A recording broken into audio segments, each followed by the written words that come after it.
Olá pessoal, tudo bem? Então hoje vamos começar um outro tópico, equilíbrio químico, e especificamente na aula de hoje a gente vai falar dos fundamentos termodinâmicos relacionados com equilíbrio químico, tá? Então, antes disso, vamos relembrar um pouquinho de conceitos que vocês já viram sobre equilíbrio químico ao longo de disciplinas passadas.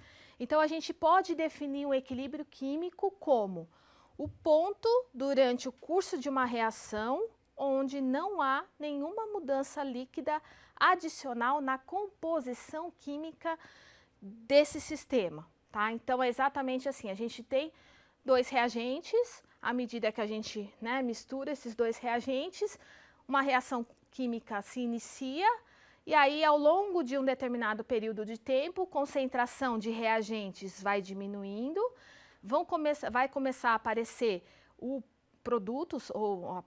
produtos, então concentração de reagentes diminui à medida que a concentração de produtos vai aumentando, até chegar num determinado ponto, onde a gente vê exatamente que não ocorre mais nenhuma mudança líquida na composição química desse sistema, tá? Então a gente tem uma estabilização da concentração de reagentes e da concentração de produtos, tá? O que mais a gente pode falar? Termodinâmica é muito utilizada para entender equilíbrio químico. Então a gente vai ver durante as próximas aulas aí algumas relações de termodinâmica com equilíbrio que nos ajudam muito a entender tudo o que está por trás desse tópico de equilíbrio químico de uma reação, tá? Se a gente for pensar, lembrar da aula de energia livre de Gibbs, o que a gente pensa? Que são processos a temperatura e pressão constantes, que são condições facilmente alcançadas em laboratório. E aí a gente tem uma variação da energia de Gibbs como uma condição de espontaneidade dessa reação. Então a gente tem como saber a partir da energia livre de Gibbs se uma reação está ocorrendo espontaneamente ou não, tá? E a gente pode fazer essa relação entre o equilíbrio químico e a energia livre de Gibbs, tá? Então a gente vai ver ao longo dessas aulas como relacionar equilíbrio químico e energia livre de Gibbs para a gente ter noção se há uma reação espontânea ou não e se a reação está no equilíbrio, como que ela está, o que está acontecendo ali exatamente nesse ponto que a gente define como equilíbrio químico. E aí a gente pode definir uma grandeza que a gente vai chamar de grau de avanço, simbolizada aqui, como um meio de expressar até que ponto uma reação prossegue de reagentes puros em direção a produtos, tá? Então essa propriedade aqui é bastante interessante para nos ajudar a entender esse grau, exatamente esse grau de avanço da reação, de sair de reagentes e chegar até produtos, tá? Se a gente fosse a fazer uma analogia com esse conceito de equilíbrio químico, a gente tem duas situações aqui, onde a gente poderia soltar uma bolinha aqui de cima de uma montanha. Então essa bolinha tem uma determinada energia, então aqui ela vai continuar se movendo, então aqui não é uma situação de equilíbrio. Já nessa condição B, aonde a bolinha desceu e já variou aqui em torno de uma posição de equilíbrio, então a partir do momento que essa bolinha estabilizou aqui, seria o ponto de equilíbrio desse sistema, Então seria mais ou menos uma analogia que a gente poderia fazer com o conceito de equilíbrio, tá? Já relacionado mais especificamente à química, como é que a gente observa um equilíbrio químico, tá?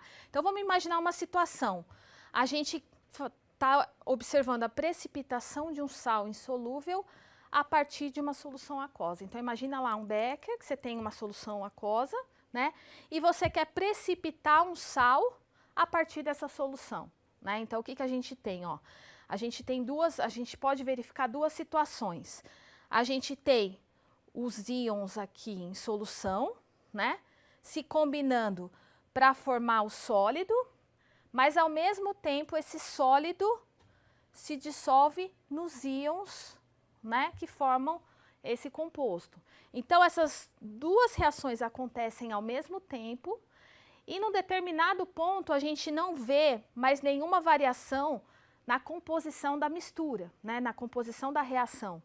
Então, nesse exato momento onde a gente não vê mais variação, ou seja, nem muito diminuição de reagentes e nem mais aumento de produtos, da quantidade de produtos, a gente define então o ponto de equilíbrio químico para essa reação, tá? Então, olha só, há um equilíbrio constante entre os íons precipitados da solução e os íons dissociando-se do sólido, e aí entrando na solução. Então, a gente tem essas duas coisas acontecendo ao mesmo tempo, esses dois fenômenos acontecendo ao mesmo tempo, e é importante a gente ter claro em mente que esse equilíbrio, né, ele não é porque chegou no equilíbrio, que nem no caso da bolinha, que estacionou ali naquele ponto, né, de estável, naquele ponto de equilíbrio. No equilíbrio químico, as coisas estão acontecendo dinamicamente. Então, a gente define o processo de equilíbrio químico como um processo dinâmico, tá? Ao mesmo tempo que a gente tem a formação de sólido a partir dos íons, a gente tem a combinação desses íons para formar o sólido novamente. Então, a gente tem esse ciclo acontecendo ao mesmo tempo, tá? Então, é um processo dinâmico.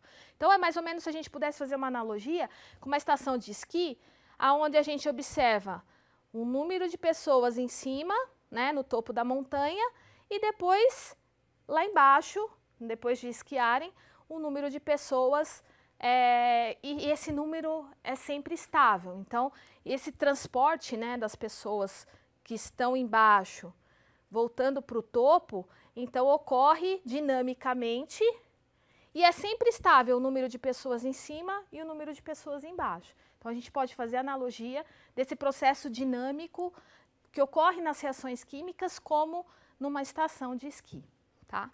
Então, quais seriam umas condições básicas para a gente alcançar um equilíbrio químico, para definir que uma reação alcançou um equilíbrio químico? Então, a gente diz que a velocidade da reação direta é igual à velocidade da reação inversa, tá? Então, as duas estão acontecendo ao mesmo tempo e com a mesma velocidade. Outra suposição, atividades ou concentrações, né, ou no caso de gases, fugacidades e pressões parciais, são constantes com o tempo. Então, aquela definição de que no equilíbrio a gente tem uma estabilidade da composição dos componentes nessa reação, tá? A reação é reversível, né? Ó, claro, porque a reação da direta, a velocidade com que a reação direta acontece é igual à velocidade com que a reação inversa também acontece. Então, tem que ser um processo reversível. O sistema é fechado, porque a gente, né, não pode ter aí perdas de componentes durante essa reação. O equilíbrio é dinâmico, né? Então, está acontecendo tudo ao mesmo tempo. E a variação de energia livre, a T e P constantes, é igual a zero. Então, esse, né, que é exatamente relacionado à energia livre de Gibbs, é o que define para a gente essa ligação da termodinâmica com o equilíbrio químico. Então, sempre lembrar que no equilíbrio químico, a variação de energia livre é igual a zero, no equilíbrio químico, tá? Então, vamos lembrar do que eu falei lá no slide anterior, bem no início, que eu falei do grau de avanço, que nos ajuda a entender, né, exatamente esse processo de avanço de reagentes virando produtos, né? Como é que a gente define? É a medida do progresso de reação, considerando que o número de mols da espécie I no sistema no tempo T0 é NI0, né? Então, a gente poderia definir assim, o grau de avanço é igual a o número de mols em algum determinado tempo, menos o número de mols no tempo zero, né, antes de começar a reação, dividido pelo fator aqui, o coeficiente estequiométrico das espécies, tá? Lembrando que, para o caso de produtos, esse coeficiente estequiométrico vai ser positivo, então vai ser dividido por um número positivo, e se eu estiver calculando o grau de avanço em relação a algum reagente, esse coeficiente estequiométrico vai ser negativo para o caso dos reagentes. Por quê? Porque ao longo da reação eu tenho uma diminuição de reagentes, então é uma variação negativa, e no caso de produtos eu tenho uma variação positiva, né?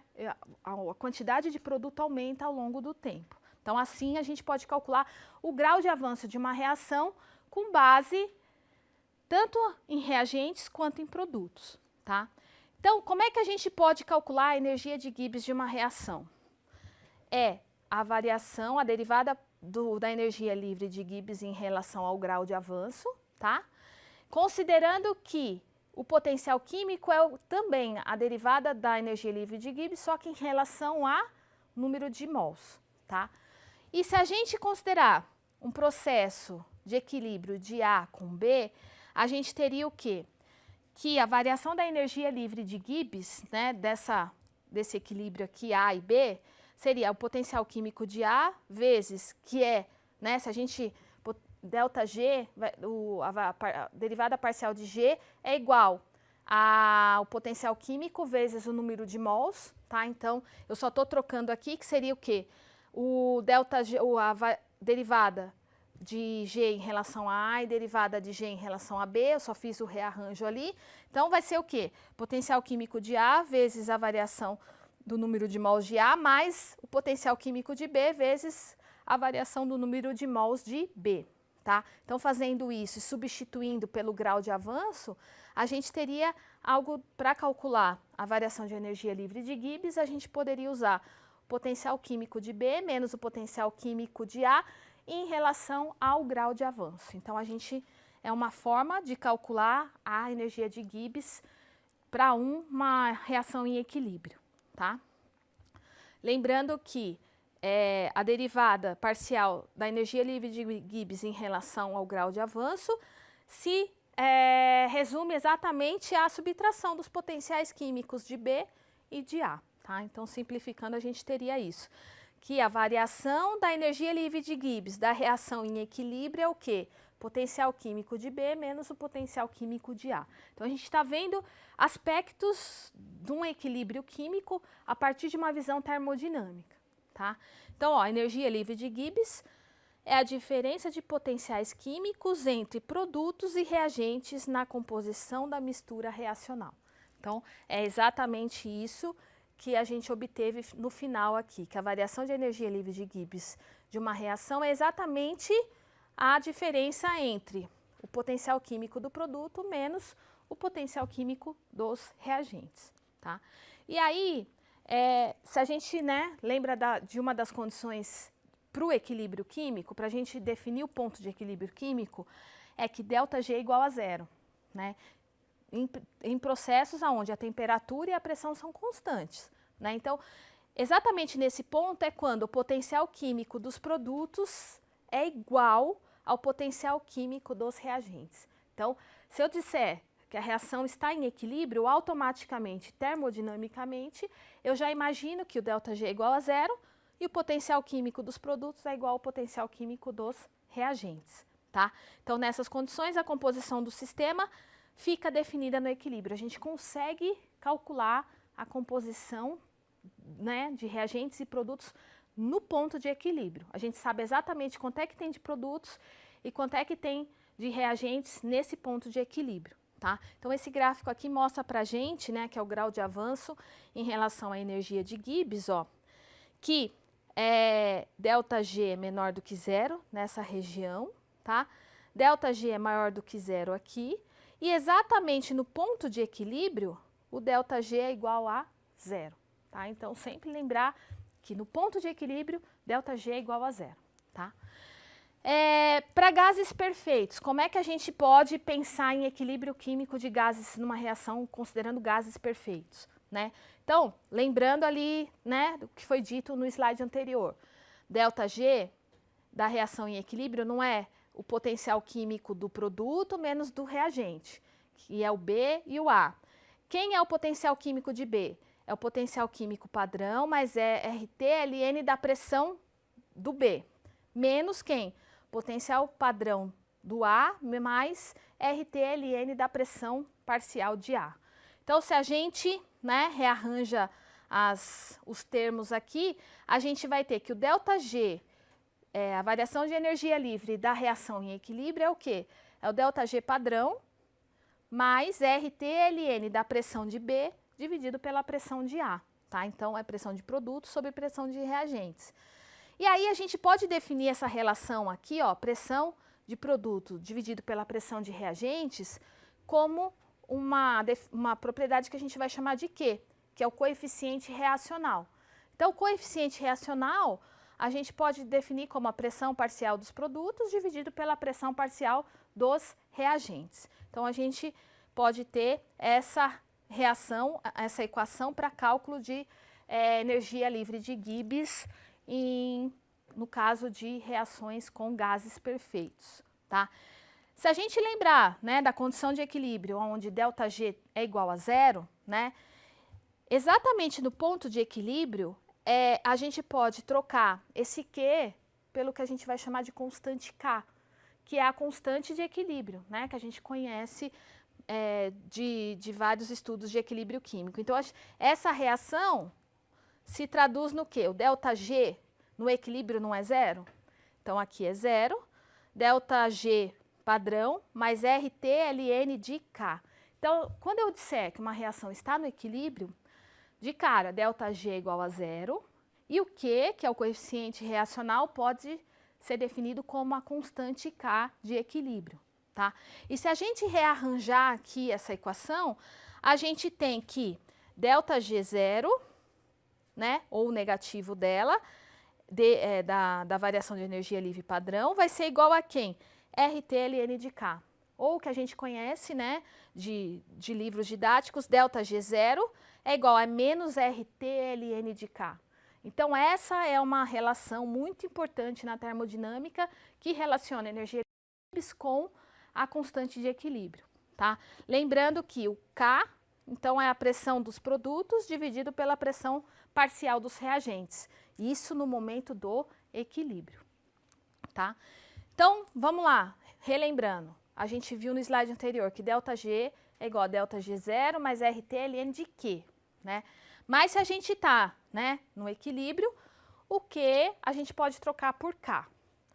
Outra condição que a gente também sabe, que o ΔG0 pode ser calculado como o somatório do ΔG0 dos produtos menos o somatório do ΔG0 dos reagentes, levando em consideração quem? Os fatores, os coeficientes estequiométricos, né? Então, é sempre o estado final menos o estado inicial. Então, se a ΔG0 é o ΔG0 dos produtos menos o ΔG0 dos reagentes, não esquecendo dos coeficientes estequiométricos. A gente pode, né, então fazer um somatório, ΔG0 é um somatório dos potenciais químicos ou das energias livres de Gibbs padrões, vezes os seus coeficientes. E aí, lembrando do termo, né, quando a gente não está tratando só de gases, então a gente pode definir aquele coeficiente reacional, o Q, por atividade dos produtos dividido pela atividade dos reagentes. No caso de gases que a gente viu no slide anterior, era pressão de produtos dividido pela pressão de reagentes, certo? No caso, né, se não é uma reação na fase gasosa, a gente pode usar, então, o conceito de atividade. Então, vai ser a atividade dos produtos dividido pela atividade dos reagentes.